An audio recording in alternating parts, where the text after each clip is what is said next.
Okay. So good evening, everyone. Thanks for coming on. And one of the greatest resources we have of teachings from the Rebbe are his letters. His letters are just absolutely phenomenal. There's insight. People have asked him questions about everything in life. And the insight he has in the style, the way he answers questions, the way he views situations, the way he views people is, you can learn so much from it. So I'm going to try as we're going, I'm going to read through the different letters. And as we go through it, I'm going to comment on what I observe from the letters as we read through them. And I guess between letters, I'll open up for any comments or questions that anyone may have. So that'll be helpful as well. Just a moment. Okay. So we're going to start. The first question. The first letter relates to a lack of confidence. This letter, actually, the way what I had included was the background of the letter. I'll just give you the rundown of the background here. It's very brief, and it was really not. It was really a response to a letter that this rabbi wrote to the Rebbe. So this rabbi, his name of blessed memory, his name was. Oh, 1 second. Okay, his name was Rabbi Moshe Yitzchak Hecht, and he was actually a powerful rabbi. I just when I was putting the letters together, I did a quick search and listened to one of his video of one of his speeches. He's a really powerful rabbi. I know his brothers also. He was a family of powerful rabbis who had a very unique, special relationship with the Rebbe also. And he was sent. And when I say sent, because I'm using that as a terminology that is used for what we call Chabad rabbis, which we refer to as shluchim, and which are emissaries, because we don't see ourselves simply as rabbis, but we see ourselves as agents, if you will, or emissaries of the Rebbe. I'm not going to delve into that right now, but there's a lot of significance to that. Everyone's seeing and hearing me clearly? Good. Okay. And he was sent by the previous Rebbe. So that was prior to 1949. I don't know exactly what year, because or about 1950, the previous Rebbe passed away. And this was, I think, it was 1974. So he's already in Connecticut for at least 25 years. He's a rabbi for at least 25 years. I'm not a rabbi for 25 years yet. So, wow. But I feel like I've been a rabbi for a long time. So he wrote a letter to the Rebbe essentially saying that he felt he's back to where he started after all these years. He hasn't really accomplished much. And he wants to sort of give him the keys and tell the Rebbe, here are the keys, go find another rabbi who's more suitable for the job. So, and then he signed off by saying the Rebbe should help and do all he can. The Rebbe should do everything he can to help the situation. Now, the first thing, before we even get to the response, which you may have read already, but is, have you ever felt this way? Have you ever felt that you're not the right person for the job? You know, I just got a call an hour and a half ago to present at some, for educators. And the first thing that came to my mind was, am I suitable for this? And I know, actually, at the very same time that I had that thought, I know that if I were to have said those words to the person, he would have said, what are you talking about? Of course you're suitable for it. That's why we're reaching out to you. But we have all of these different thoughts of a lack of confidence, of doubt about ourselves, etc. So the Rebbe responded in a very somewhat powerful way. The Rebbe said, I've already followed your advice. In other words, the Rebbe told him, you're telling me that I should help and do all I can. He said, the Rebbe's response to him, I've already done that. I've sent there Rabbi Moshe Yitzchak Hecht. In other words, he referred to him in third person. He said, I already sent the best help that can be sent. And that is a rabbi by the name of Rabbi Moshe Yitzchak Hecht, which was in fact the rabbi he was addressing. But it appears from your letter and from those preceding it that you still are not familiar with him. Right? And of course, he's talking about him. Right? So I hope you're following this, following along here. He's talking in third person as if he's talking about someone else, but he's talking about the rabbi himself. And with the capabilities with which this person is endowed. And the Rebbe was basically telling him, you have not acknowledged to yourself what your capabilities actually are. And that's why you're turning in the keys. Whatever the case, you should get to know him now. Immediately, everything will change. Your mood, your trust in God, and everyday happiness, etc., etc. This is a very it's a well-publicized letter because it really is a very powerful letter. And it's where the Rebbe is essentially saying to every single one of us, because I have no doubt that he would say this to every single one of us, that much of our doubt comes simply from the fact that we have not yet owned up to who we are and what we are capable of doing. That's really what it is. So that's there's a lot to be said about this. And I'll say the main thing that we can say about this is that every single one of us has a divine soul. That is our Jewish soul. The divine soul is a pure expression of God that is embedded within every single one of us. And we have a body and what is otherwise known as an animal soul, a self-oriented part of ourselves. And we are very much anchored into the self-oriented part, and we forget about the enormous power that we carry. And when we can at least remind ourselves of what it is that we are truly capable of, we can at least tap into that, and at least for a few minutes, if not longer, and really do some very powerful things. So confidence, people always, how do I have more confidence? How do I have more confidence? Actually, confidence comes from being more honest with ourselves, believe it or not. Our lack of confidence is simply because we lie to ourselves. And the lie to ourselves is that we assume a false identity. And the false identity is that I'm something that I'm not. And that's what the Rebbe is expressing in this letter. Any comments or questions on that? On this letter? All right. What a compliant group. Okay. So let's go to the next letter. Rectifying a verbal outburst. All right. Can you relate to this one? Have you ever had an outburst where you just said what you should not have said?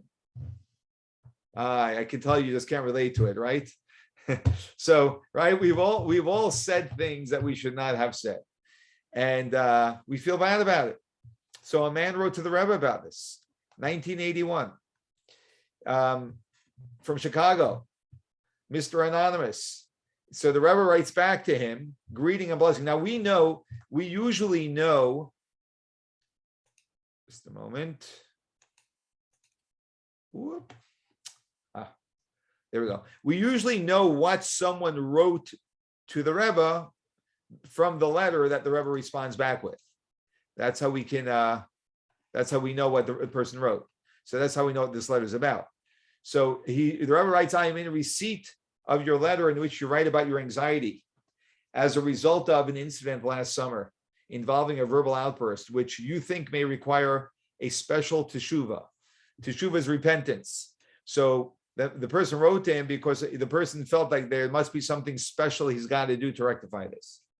So the Rebbe responds that I trust you know that one of the basic principles of our Torah, Torah's emes. Now, let me explain. Torah's emes means the Torah of emes. Emes is truth.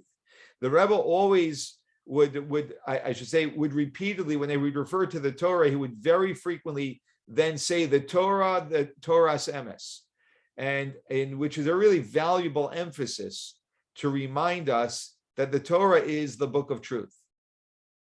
So he says, I trust that you know one of the basic principles of our Torah, which is true, which is a Torah of truth, is that God does not require of a person anything that's beyond the person's capacity. Okay, this alone, which is a statement the Rebbe wrote to many people, which is a quote from the Talmud, is that God never requires of a person anything that is beyond the person's capacity. So you know what that means? That means that if you ever find yourself in a situation and you say, I can't handle this, you are not in touch with the truth that you could handle it. Otherwise, God will not put you in that situation.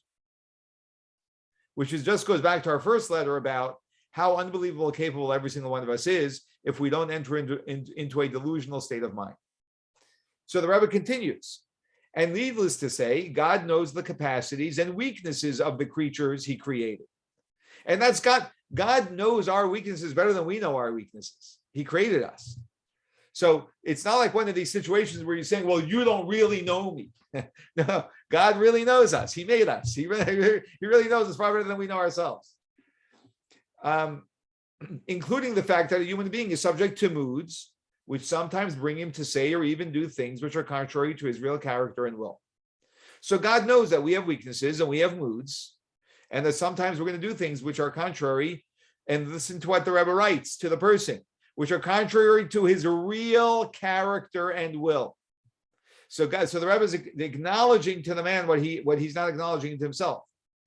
That your real character would never have such a thing, and your real will would never have willed to say such a thing, but you slipped into a mood.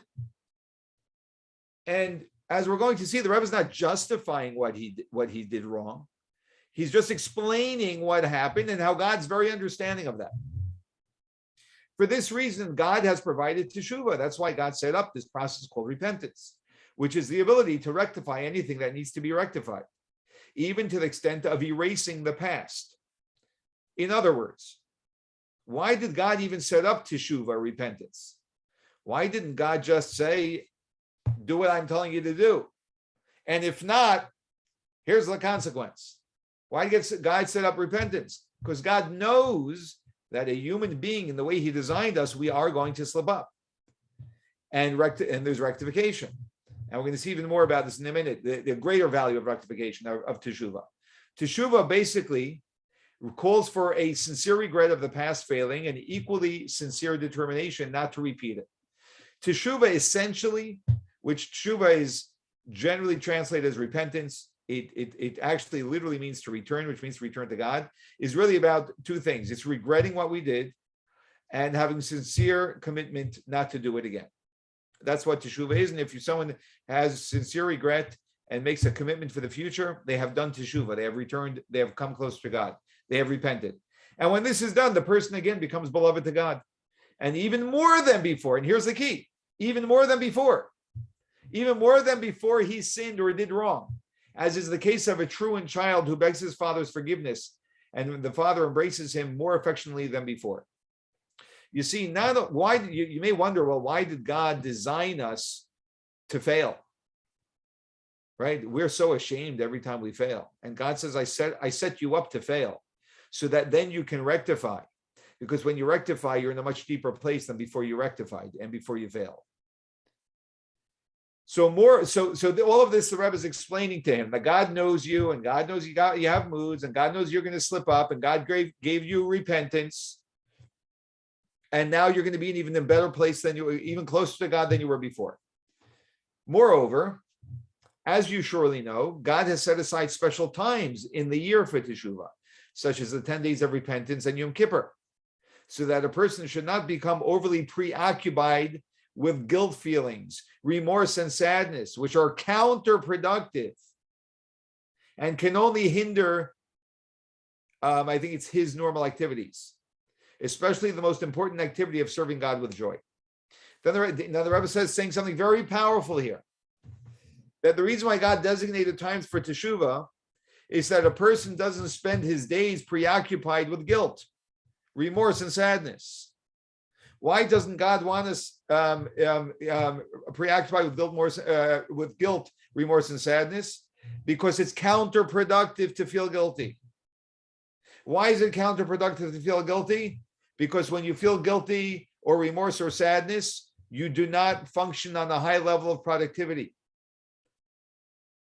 And it especially takes us out of the state of serving God with joy. So therefore, don't go through life feeling guilt. And there's a reason, by the way, that people try to make us feel guilty.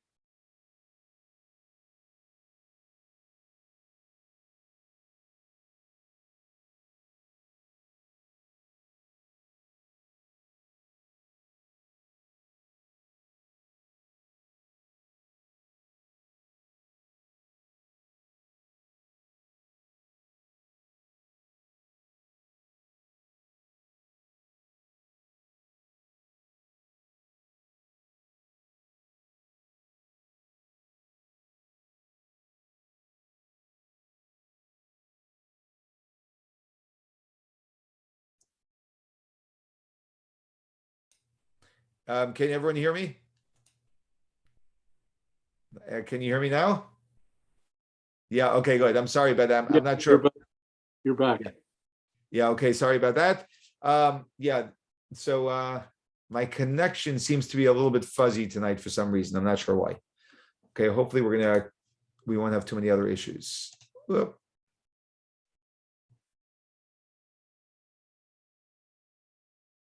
Okay. So, in continuation here, yeah, for anyone that dropped off the grid here, it's my connection here for some reason is struggling. I'm not sure what the issue is, so I'm sorry about that. So the Rebbe continues. It's clear from your letter that you have had more than your share of regret or remorse over the past. Thus, you may rest assured that not only are you a Jew in good standing with Hashem, but even closer and dearer than before. And there's absolutely no basis whatsoever for any anxiety on that score.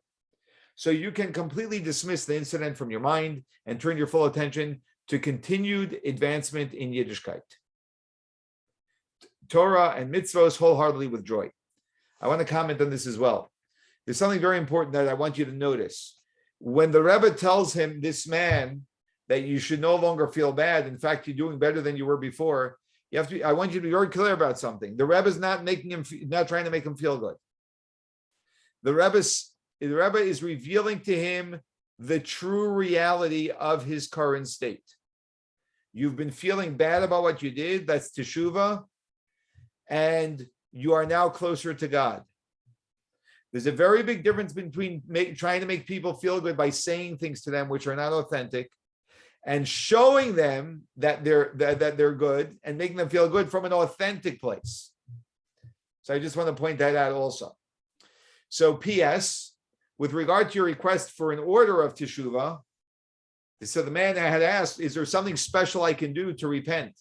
So the Rebbe says it is already included in the above, specifically conducting the everyday life in accordance with the Shulchan Aruch, that's the code of Jewish law, including complete trust, which is the word for trust is bitachon, in God in general, and also that he is the gracious one who pardons abundantly. As we say in the Amidah of our daily prayers, that nothing stands in the way of teshuvah. All this with joy, in compliance with the imperative, serve God with joy. I will remember you in prayer for the hatzlacha in the above, and that means for success in the above. All right. Any comments or questions on this letter? Going once, going twice. All right. I guess that's straightforward as that. Let's go to, I included this one because of what's going on in the world right now. This was not a letter, but this was a conversation. So a young boy once turned to the Rebbe about a problem that had troubled him for quite some time. Rebbe, he timidly asked, why is it there are wars in the world and God does not make peace? Have you ever asked that question? Why did God let this happen, that happen, right? So why are there wars in the world and God does not make peace? Like, look what's going on in the world right now. The Rebbe sighed and he said, when raising their children, truly loving parents endeavor to make their children independent. So number one, let me point this out. This is not necessarily well known. The Rebbe is saying this as a matter of fact, but we should know that truly loving parents should endeavor to make their children independent. So that's the first thing we take out of this letter. Sometimes we smother our children with so much support because we want to be and actually the very best thing we can do for our children is to make them independent. Again, it's got to be done appropriately per each kid's abilities and willingness at whatever stage they're at. But it should be an endeavor. And educate them to behave properly of their own volition and understanding. They do not force them to behave properly by resorting to blows or punishments, God forbid. So a good parent does not get their children to behave properly by using force, is what he's saying. But the proper way to do that is to raise them in a way that they understand, to educate them to behave properly, not to force them to behave properly. What the Rebbe is doing is he's drawing an analogy between a parent and a child and God and humanity. That God is not here to force humanity to behave properly. He's endeavoring to guide us, and the hope is that we'll step up and listen to behave properly. So hinting at the headlines filled with might makes right, nations and essentially overgrown bullies, the Rebbe added, furthermore, parents try to raise them in such a way that each one influences the others to behave properly on their own accord as well. So not only does God endeavor to do this for us, his children, but he endeavors that the children should have influence on each other to behave properly. Which would say then that we also have a moral obligation to do everything we can to influence our fellow human beings, not to use force against other human beings. Sometimes we feel like it's not our business, right? You know, as I'm good in my backyard, I'm good here, and that's all that matters. But we actually do have a responsibility to our fellow human beings. Questions or comments? All right. Moving right along, everyone. Let's go to our next one. Okay, here's a biggie. Just a moment. Okay. Okay, good. Yeah, I just wanted to make sure we didn't have anything new in the chat box. That's okay.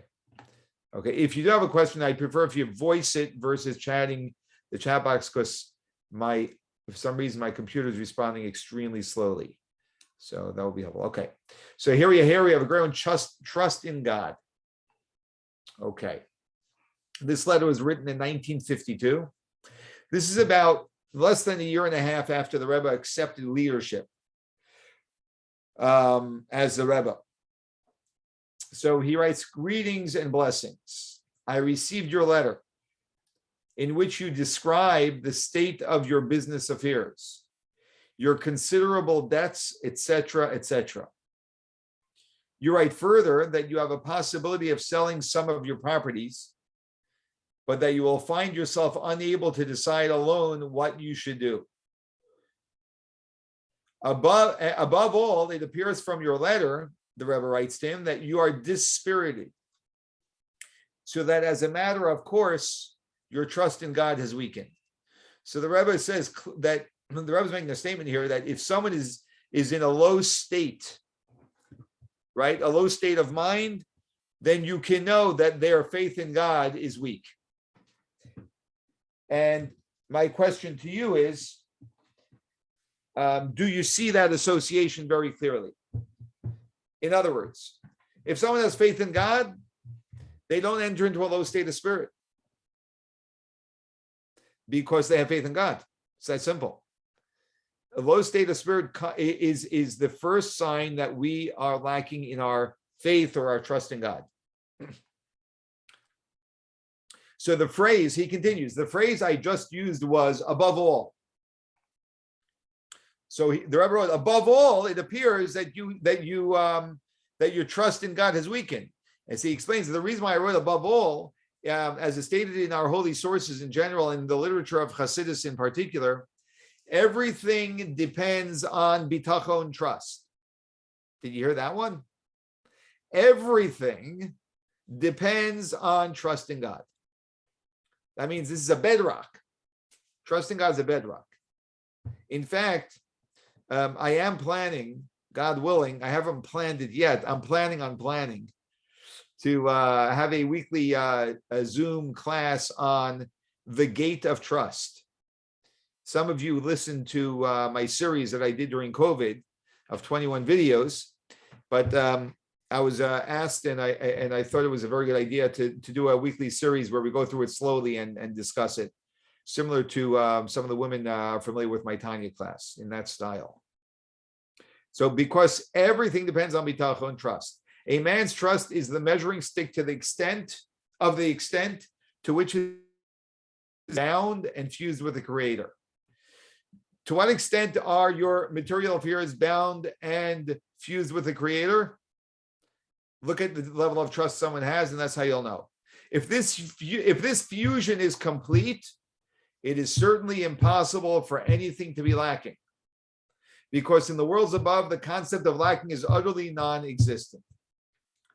I can't even tell you how powerful these words are. These are so powerful, they're really hard to accept. That's how powerful they are. The Rebbe is essentially saying that in the worlds above, or in a divine realm, in the realm of the infinite, there's no such thing as a lacking. Lacking doesn't exist because God is not lacking. God's all able. God's infinite. The only place where lacking lives is in our material world. Is bound up with the divine, with the Creator. There is no lacking.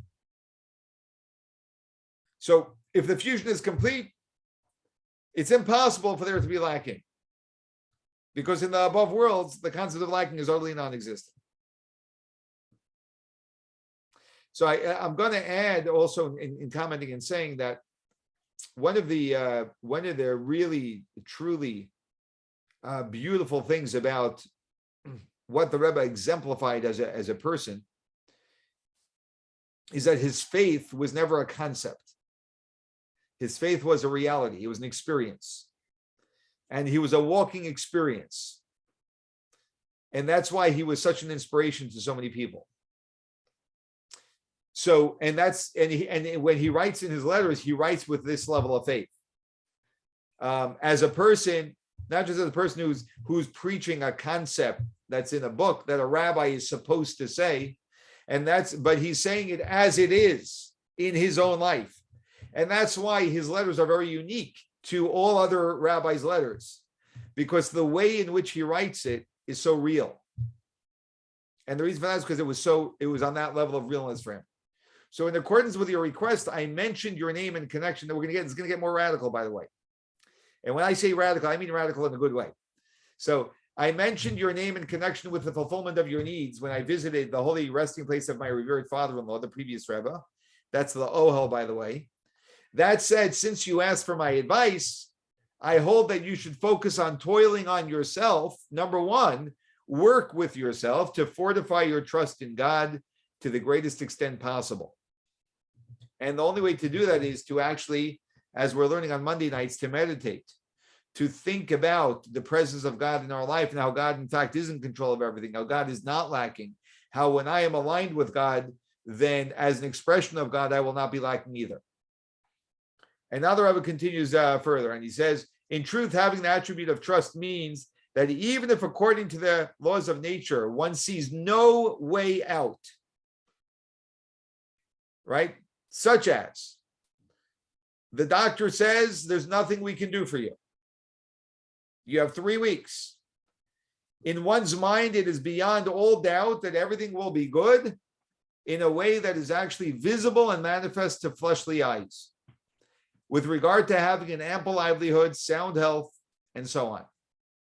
In other words, what the Rebbe is saying is that in truth, if someone has trust to the fullest extent, then nothing will stop them from trusting that God will give them good in a clear, visible, material way, whether it's in regards to health or livelihood, etc.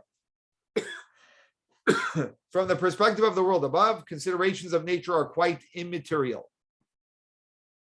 Accordingly, once a person raises himself up and adopts a stance that is even slightly above the ground, the moment a person just raises himself a little bit above the ground, meaning that he's not anchored in the material reality of things, the physical reality of things, but he raises himself slightly above that. That is, he brings himself to the realization that since he is a believing Jew, he is utterly certain that there is no master over him but God alone. That means there's nothing that is a master and controls anything going on in my life other than God. Then he can draw down and actualize this certainty here to so that in this physical world too, considerations of nature will not affect him adversely, God forbid. It's getting better.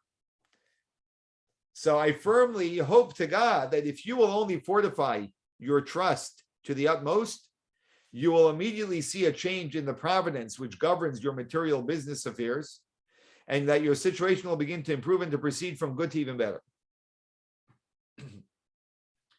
So the Rebbe's advice to him is what? The Rebbe's advice to him when his business isn't working is not to get a new marketing team, not to find a way to save over here, not to invest over there. Simply increase your trust in God. And when you do, the providence, the divine providence, which governs your material affairs, is going to improve for the better. We're not done yet. In addition, it would be appropriate to immediately begin giving charity, tzedakah, as you are used to do, as he used to do, and to increase your accustomed donations at least slightly. I love this. I absolutely love this. Some of you may have heard me say this in the past, because who can you go to and tell them that you are struggling with livelihood? And they're going to tell you, oh, you're struggling with livelihood. Give more charity. Right? Like, what would you tell them? Hello? Are you even listening to me?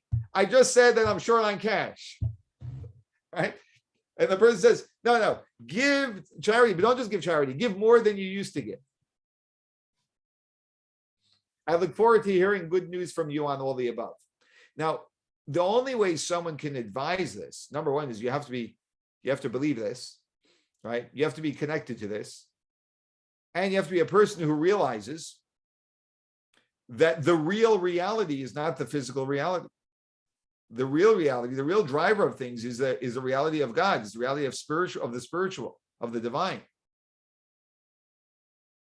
And this is really what the Rebbe wanted to raise us up to lift us up, to get a centimeter or an inch above the ground, and get our feet off the ground of this being entrenched in this material world and actually seeing things as they are. And how do you do that? You do it by acting it.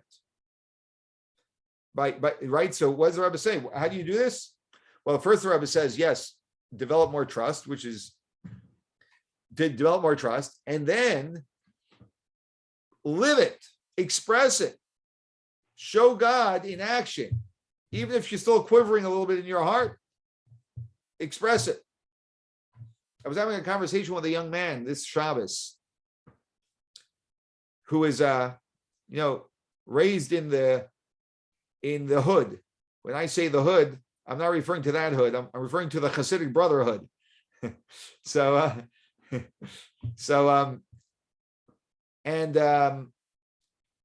were talking about this, about, on one hand, you've learned all of these ideas. On the other hand, I'm telling you certain things and you're like, no, but what do you mean? Realistically. I said, since when did you get so realistic? Right? That's not what they taught you in yeshiva.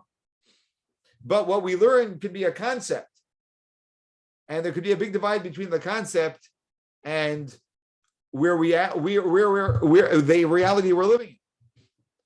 And so he asked me this very question, interestingly. He said, so how does a person actually get themselves to begin to raise themselves up to a level of real faith?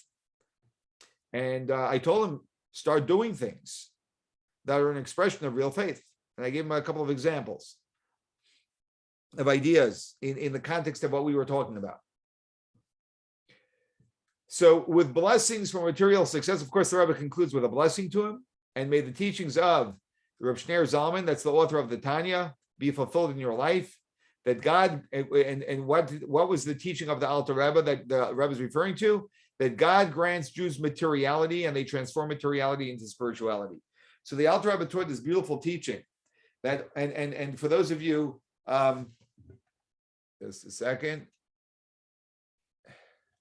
And for those of you who are taking the Monday night class, the course, our JLI course, we just discussed this last night, that the entire job of a Jew is the reason why God gives us the material things is so that we can interact with them in a way that we transform them into spirituality, meaning that we reveal the spirit within them and identify with them for the spirit that's within them. And again, it's only when a person has trust in God, that's the way they look at the material world. Any questions? Any objections? Any comments? Any thoughts? Would now be a very good time for us to do a fundraiser. Even that's not getting any feedback. Okay, at least I'm getting some smiles from some of you on with your cameras on. Okay. Okay, so we're ready for the next one. Okay, anxiety. You know what? I'm going to ask you to give me a minute. I need to get something to drink. And then we're going to continue. So I'm just going to get some water or something. Just give me 1 second, everyone, please. Thank you.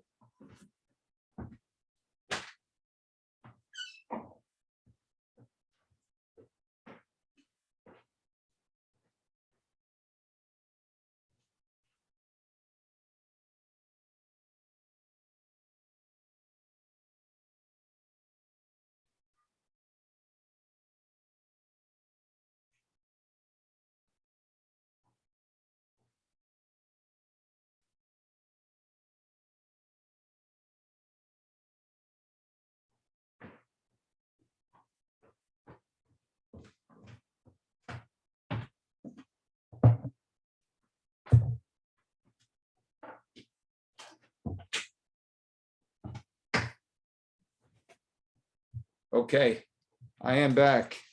Just a second.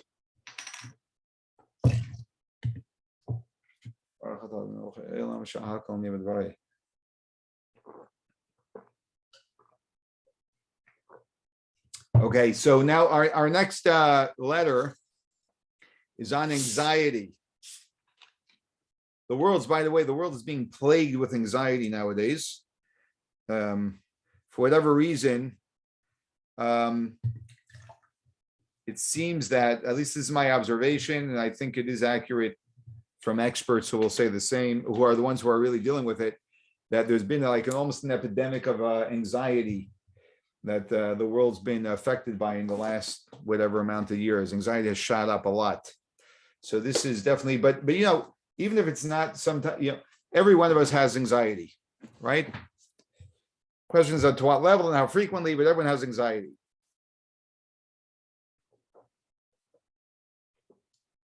This letter is from the year 1965.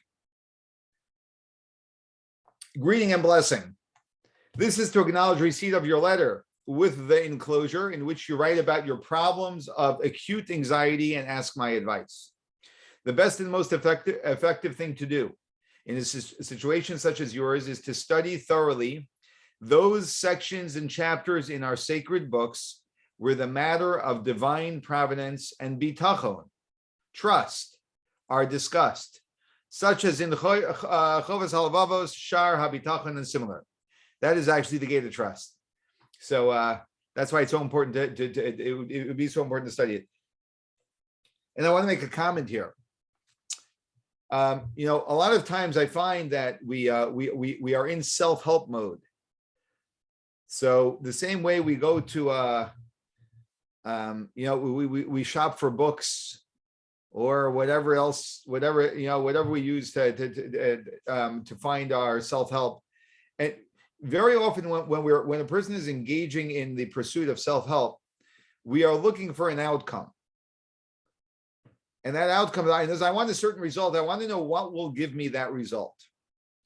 The weakness in that approach is that we're assuming that the result that we want is actually a productive result. So it's sort of like, you know, it's like the guy who draws the bullseye after he shoots the arrow. So he shot the arrow and then he says, I want the bullseye to be around exactly where the arrow is.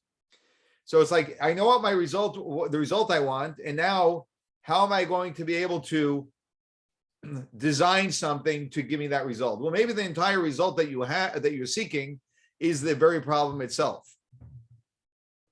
I'm saying this because sometimes we approach trust in God, well, in a very contradictory manner. That is, on one hand, I want to find a way to let go and have trust.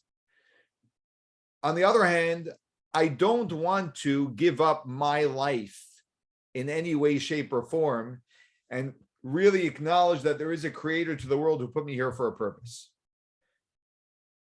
Now, those two are a contradiction.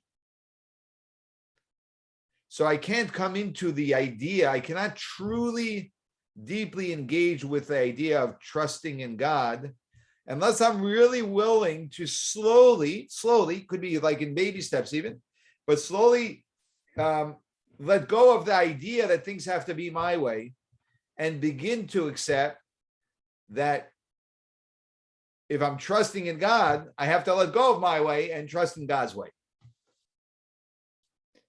And that's a key point that I think is very important to point out. So anyway, if we're going to, in pursuing trust, as the Rebbe is saying, that's the best way to get rid of anxiety. It is well to keep in mind those chapters and verses in Tehillim, the book of Psalms, which speak of those subjects, as well as the Midrashim and interpretations of our sages on that. These things should be studied with such depth that there will be no room left for any kind of anxiety or worry. That's studying pretty deeply. And as King David said in Tehillim, God is with me, I shall not fear. What can man do unto me? Now, King David wrote those words. Those are very powerful words. God is with me, I shall not fear. What can man do to me? And if you're familiar with King David's life story, then you really know that King David was in the most fearful of positions repeatedly, some that he put himself in, that he chose, and some that God chose for him. You know, going into the valley with Goliath is a pretty frightening idea, considering that there was a whole army, the entire Jewish army was there, and they had mighty warriors there. And King David wasn't even a warrior at that point. He never fought a battle. He was a shepherd. And so where do you get the strength for that? He tells us where he got it from. He says, because God is with me. He writes about this throughout the Tehillim. And when the people chased, he had his own father-in-law chasing him throughout to kill him. And he was able to survive that by knowing, what can man do to me? Nothing. Man can do nothing to me unless God wants and permits them to do it to me. So in other words, when we're dealing with anxiety, okay, and again, I'm not talking about extreme anxiety where a person will need some immediate support to deal with their anxiety, which first and foremost would probably be medication. Sometimes we do need that. However, the Rebbe is saying, what is the true long-term game plan for someone to be able to get rid of their anxiety? This is it. As you all know, the matter of Hashgacha Pratis, divine providence, is the basis of true monotheism, a concept which to us means not only that God is one, but that there is oneness in the whole of nature. In other words, the whole universe has one supreme being who not only is the creator of everything, but is also the master, continually supervising every detail of his handiwork. The corollary of this is that there cannot be a single point in the whole order of the world which is separated from the supreme being, or in any way not subject to his control. Now, this is very comforting to know that everything is in God's control. That tells us that randomness is not controlling my life. That everything that I'm experiencing is by divine design.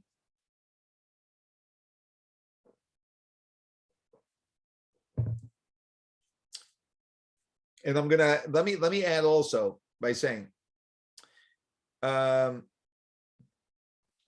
lot of times in life we say that we want something, and very often it is the case. This is all over the place for me. So very often we don't really want what we say we want. In other words, what we say we want is, in theory, I would really like that, but the indication that I don't really want that is the fact that I'm not invested in it. I'm not really investing myself in it. We know we really want something when we invest ourselves in it. That's when we know we really want something. When we're ready to really do something about it or really commit ourselves, that's when we know we really want it. If someone would really want to live a life that is much more peaceful, with much more inner peace, that would require exactly what the Rebbe is writing in this letter. The commitment, which may take a year, or it's a lifetime, but it'll take maybe some time to see some results, but it's a commitment to adopting the integrated awareness of the presence of God in everything. And as he's going to continue through the letter. And if a person makes that commitment, that means every single day I'm going to study. Whether it's 5 minutes, 10 minutes, whatever it is, but like a real commitment to this. Like, I really want to get rid of anxiety and worry. I really want to live in the reality of God. And we commit ourselves to actually reframing the way we see and what we call reality. And the results of that is a person who has a lot of faith, trust, and very little anxiety or fear. That's literally it. At the same time, it is obvious, I'm continuing the letter now. At the same time, it is obvious that the Supreme Being is also the essence of perfection and goodness.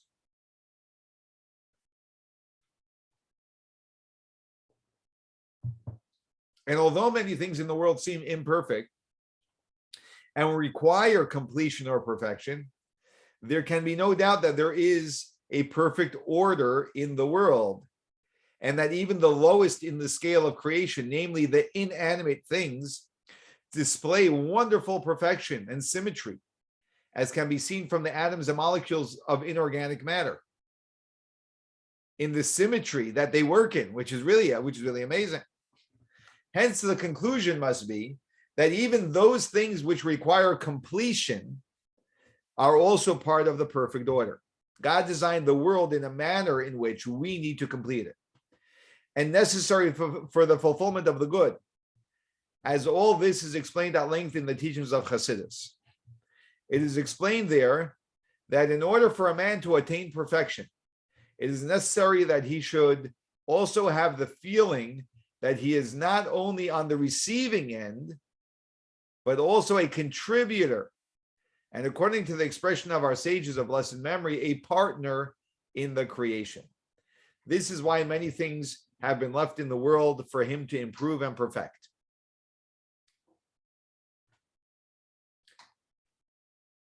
I also want to make the further observation, and this is also essential, that there is really no basis for anxiety at any time. And as you yourself mentioned in your letter, that you find no reason for it. You just feel it.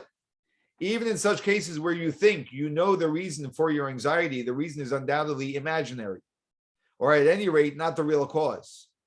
For the real cause is that one's daily life is not in complete harmony with the true essence of a Jew. Okay.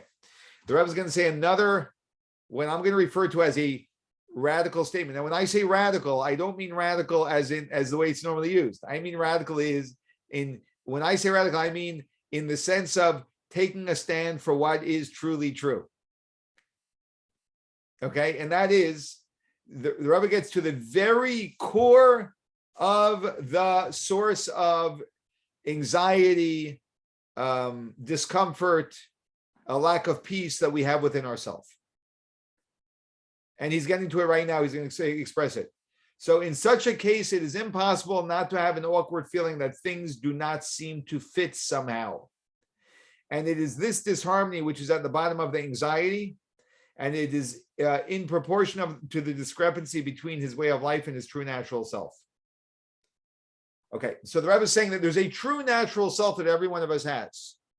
And then there is the way we live our life. If there's a discrepancy between the two, we have anxiety. Because there is an inherent lack of harmony going on within us. Or I'm going to say it in another way, there's an inherent lack of integrity to who we truly are. That's the real issue. He continues, everybody recognizes that anxiety has to do with the psyche. But in the case of a Jew, the so-called psyche is really the neshama, the soul. Some Jews have a particularly sensitive soul, in which case the above mentioned disharmony would create a greater anxiety. In such a case, even subtle and minor infractions of dikduke mitzvos, Torah observance, would create anxiety. But even in the case of an ordinary soul of the average Jew, there must inevitably be created some anxiety if there is a failure to observe the fundamental mitzvos. So inherent to us is that we have a being, a true self, which is our divine soul, which is completely aligned with God. And when our behavior in life is not aligned with that, there's turmoil that goes on within us, because there's our divine soul that's seeking one thing, and then there's our animal soul doing something else. And all of us, are familiar with this. It's that constant tension and guilt and push and pull that we feel very often. It's very possible that the above may have a bearing on your situation, the Rebbe writes to him. If this is so, then all that is necessary is to rectify matters and bring the daily life and conduct into complete harmony with the essence of the soul, through strict adherence to the Torah and mitzvos. Then the symptoms will disappear of themselves. I think the way I would rephrase this, just so you can hear it from another angle as well, is the Rebbe is basically saying that on a basic human level, when a human being lives without integrity, and integrity, when I say integrity, what I mean is that when a person lives, and of course we all do to some extent, when every part of our life is not aligned and going in the same direction, we will naturally feel anxiety. It's natural. Now, the more the lack of integrity, the more that we feel that anxiety. I'm going to make another point in a minute. I just want to finish this letter. I want to make a very fundamental point about the Rebbe's guidance in general to people, which I just shared in our Tanya class to the women on Monday morning. It's necessary to mention also that in your case, where your position gives you a great deal of influence on your environment, so I don't know who this person was, but he was a person of influence. Your influence is an integral part of your harmonious life. Being that you are an influential person, that is a part of an integral, he's actually using this word here, of integrity. It's an integral part of your harmonious life, and it's therefore essential that your influence too should be in harmony with the Torah and mitzvahs in the fullest measure. I suggest that you should also have the mezuzahs of your home checked, as also your tefillin, and before putting on your tefillin every weekday morning, to put aside a small coin for tzedakah, for charity. Hoping to hear good news from you in regard to all matters discussed above with blessing. The one idea I want to share with you is this. This you may have to trust me on if you haven't picked it up yet on your own.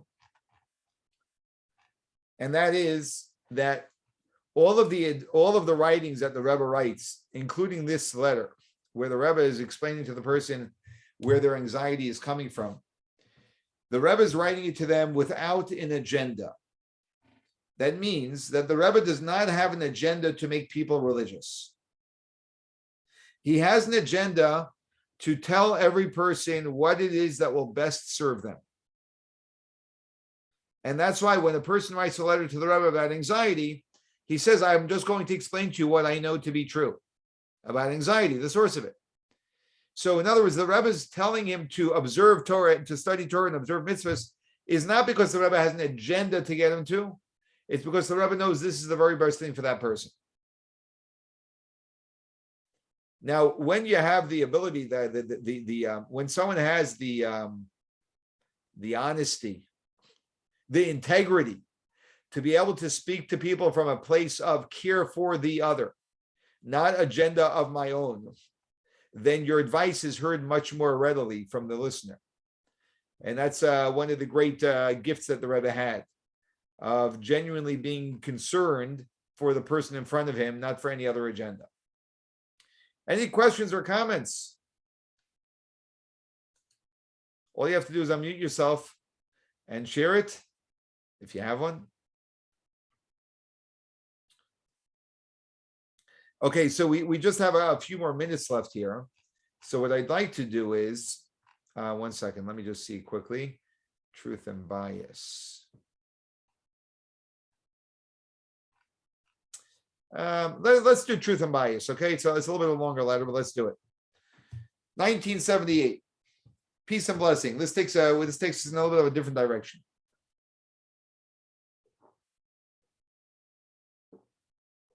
If I remember correctly, this is a more philosophical letter, but it's going to be very interesting. Peace and blessing. I am in receipt of your letter of May 13th, in which you write about your present state and feelings towards Jews, Judaism, the Torah, etc., which you blame on the attitude towards you on the part of the yeshiva and its students. Now, from later in the letter, it seems that this young is a young man who is a yeshiva student, and he blames his negative feelings towards Jews and Judaism and the Torah on the yeshiva and the students in the yeshiva. Okay, so you can understand he's not having a good experience in yeshiva. And he's using that as an excuse for, and I'm deliberately using the word excuse because that's what the Rebbe is going to tell him, for why he has a bad attitude about Jews, Yiddishkeit, and the Torah. So needless to say, the connection is most surprising. For it is plain and obvious that a Jew, whoever he may be, who believes in the Torah and does his best to observe its mitzvos, does it because of his personal commitment to God's Torah and mitzvos, which were given to each and every Jew at Sinai. And as our sages tell us, that the souls of all Jews of all generations were present there and accepted the Torah and mitzvahs. So I was basically saying this. First of all, he's saying, 1 second, you're telling me that you're dropping out, so to speak, of your dedication to Judaism and the Torah and Jews because of what other people did to you or are doing to you. 1 second, the Jew's commitment has nothing to do with other people. It has to do with a personal commitment that every Jew makes towards God because their soul was at Mount Sinai and experienced God giving us the Torah. Hence, if a Jew should declare, God forbid, that he does not accept the Ten Commandments because his friends or teacher do not conduct themselves as they should, I do not think that anyone will say that this is a proper or sensible approach. So he points out something very simple. And I think maybe we've experienced this and this is the way I've experienced it, at least in the way I hear people voice it. People will say, why should I be religious when such and such a religious person did such and such a thing? What does one thing have to do with another? There are religious people who do very ugly things. And God communicated with you and told you what he wants from you. Right? It's like one is not a pass on the other. So that's really the point the Rebbe is making to him. Number two, he continues to put it a different way. If a teacher whom you respect will say that 2 times 2 is 5, it is incorrect. And if a teacher who you do not respect will say that 2 times 2 is 4, it is nevertheless correct. For Torah is independent. Torah is true. Just like 2 plus 2 equals 4 is true. It makes no difference who, what, it's irrelevant. Judging by your writing, there is surely no need to elaborate to you on what is self-evident.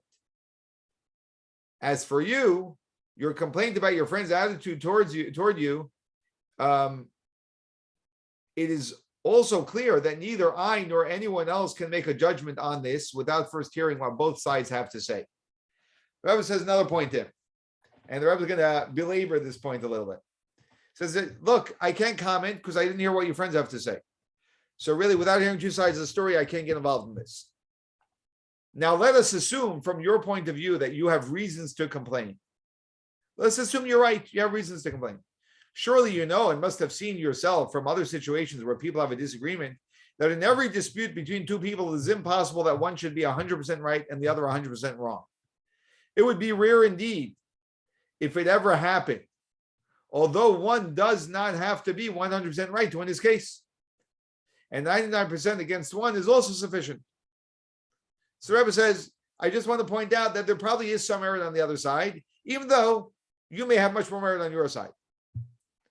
But when one of the parties who is personally involved and subsequently subjective claims to be 100% right, and all the other 100% wrong, this is most extraordinary. The Rebbe doesn't write that it's wrong. The Rebbe just says it's extraordinary. He's trying to bring it a point to him in a gentle way.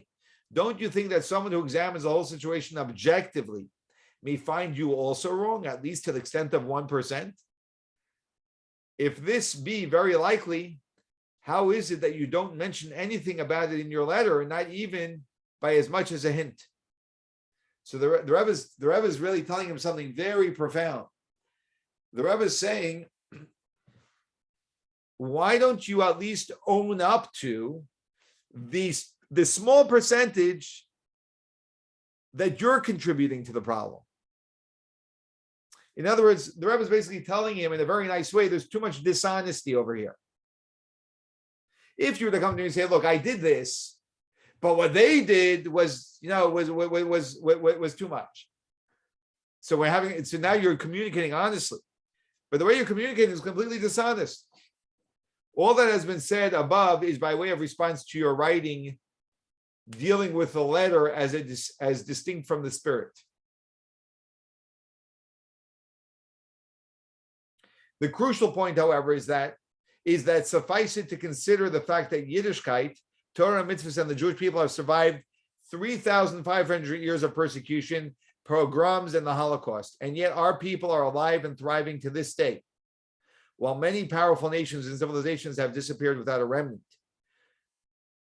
To be convinced, despite your assertions in the beginning of your letter that the Torah is Torah's emes, he uses the phrase again, the Torah of truth, and its mitzvahs are emes, its mitzvahs are true, and that they are our life and the length of our days, as a quote from our prayers, both for our Jewish people as a whole and for every Jew individually. It is also self-understood that God desires Jews to observe his mitzvahs not for his benefit, but for the benefit of the one who lives in accordance with God's will. This is a very powerful thing the Rebbe said a number of times to different people. Very often people ask, why does God need me to do all these things? And the Rebbe is pointing out that the large purpose, the large part of the reason why God gave his commandments is for us. In light of the above, I hope and trust that you will do all that is in your power to learn Torah with devotion and diligence and to fulfill the mitzvahs with hiddur, which means in a beautiful manner, not because I or anyone else tells you to do this, but because it is the truth itself, as has been amply verified by the uninterrupted history of our people from generation to generation. And although this is an obvious must for its own sake, this is also the channel to receive God's blessing for hatzlacha, for success in all your needs, as well as for your parents and all your dear ones with blessing. So the Rebbe just concludes by saying, not only is this a must, because that's what you were put in this world to do, but it just so happens also, it has the added benefit of being the greatest source of blessing in your life. All right, so we're going to conclude with this letter tonight, everyone, to be continued next Tuesday night. Does anyone have anything to say? And if you don't, that's fine. We're really enjoying this.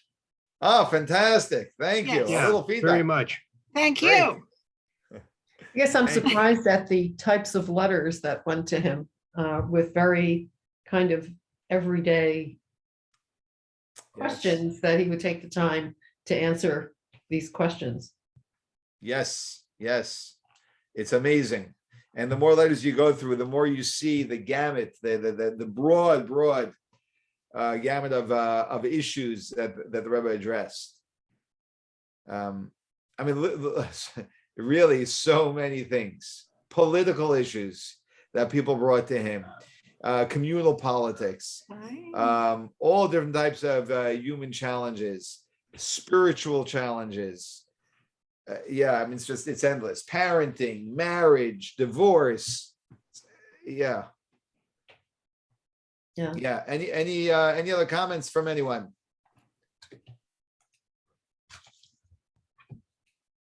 All right. So we'll conclude here tonight, everyone. Thank you for joining.